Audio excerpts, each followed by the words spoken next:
Nick, what a wonderful, intelligent, melodic prose that was. It was beautiful to listen to.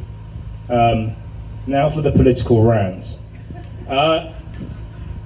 Thank you. It's a pleasure to be here today. Thank you for coming. I was making an observation as I listened to that, and the Cretaceous period was also a period of dinosaurs. So you'd think the dinosaurs at County Hall might have some connection with the chalk beds in the River Wensum, but alas, no. Look, again, thank you for coming. Thank you for taking your time, your precious time, to stand together and to come together against what is a desecration of our dwindling natural world, so crucial to our continued existence. I also want to thank all the campaign groups, the myriad of campaign groups here today, including Stop the Wensum Link and all the others who have been campaigning so hard and so consistently on this issue. I'd also like to thank the Labour and Green County groups for their principled and impassioned efforts to block this road at every stage. Now, I know that sometimes looking at the news, especially if you read The Guardian like me, it's like doom scrolling at the moment. It's hard to find hope. But actually, the principled stand made by some of our local politicians on this issue should give us cause for hope. Together with campaigners, they have stalled, parried, and blocked every machination of this Tory County Council and its corporate road-building friends at every turn, and they should be applauded for what they've done so far. Like us here today, County knows this road is not just a white elephant that will do nothing for the long-term sustainable transport needs of this county. They also know that it's a death sentence for wildlife in the area. It's closing the one remaining wildlife corridor, closing it off, this city off from nature, choking those of us inside of it with the poison of millions of extra car journeys, a noose of steel that will surely strangle us all. The set-aside schemes and biodiversity offsets they've come up with are frankly pathetic, and they know it. It's actually an insult to our collective intelligence. Instead, they could be investing our money on schemes to repair nature, not destroying it. They could be investing in sustainable public transport systems, on electric buses,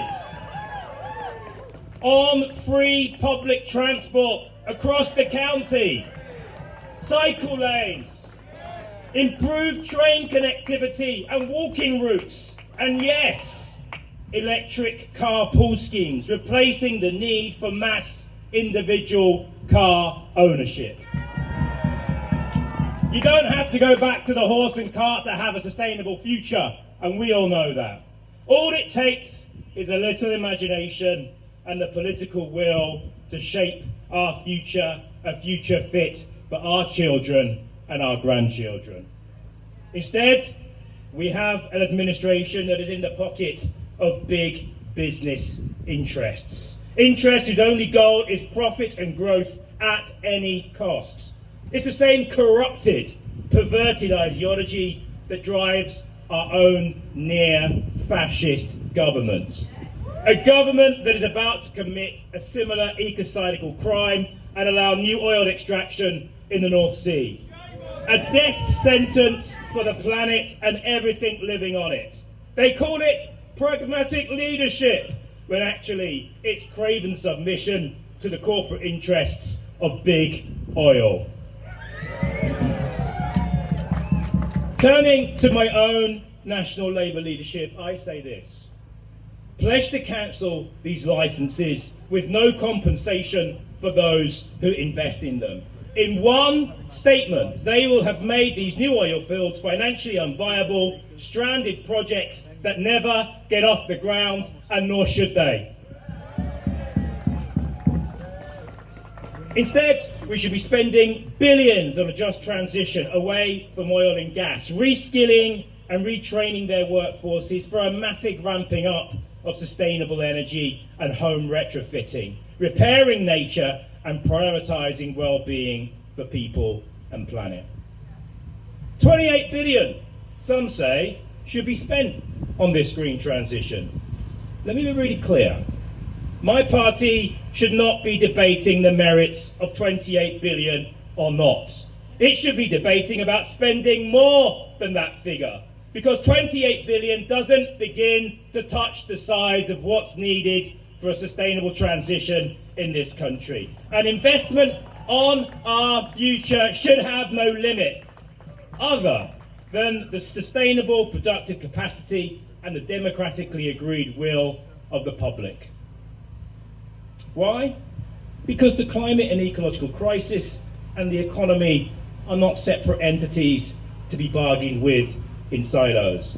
They are one and the same thing.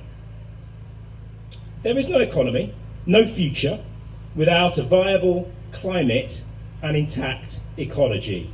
They are two sides of the same coin, and it's about time more of our politicians acknowledged this obvious fact. I'll conclude by saying that if the Western Link project, as is likely, is pushed back till after the general election, then my message to any new government will be quite clear.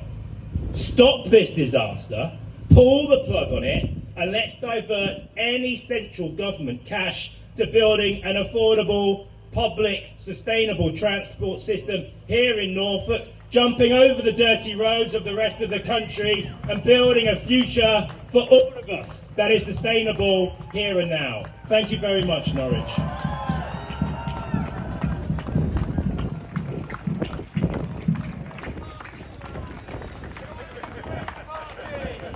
Thank you, Clive. Now we're going to have a little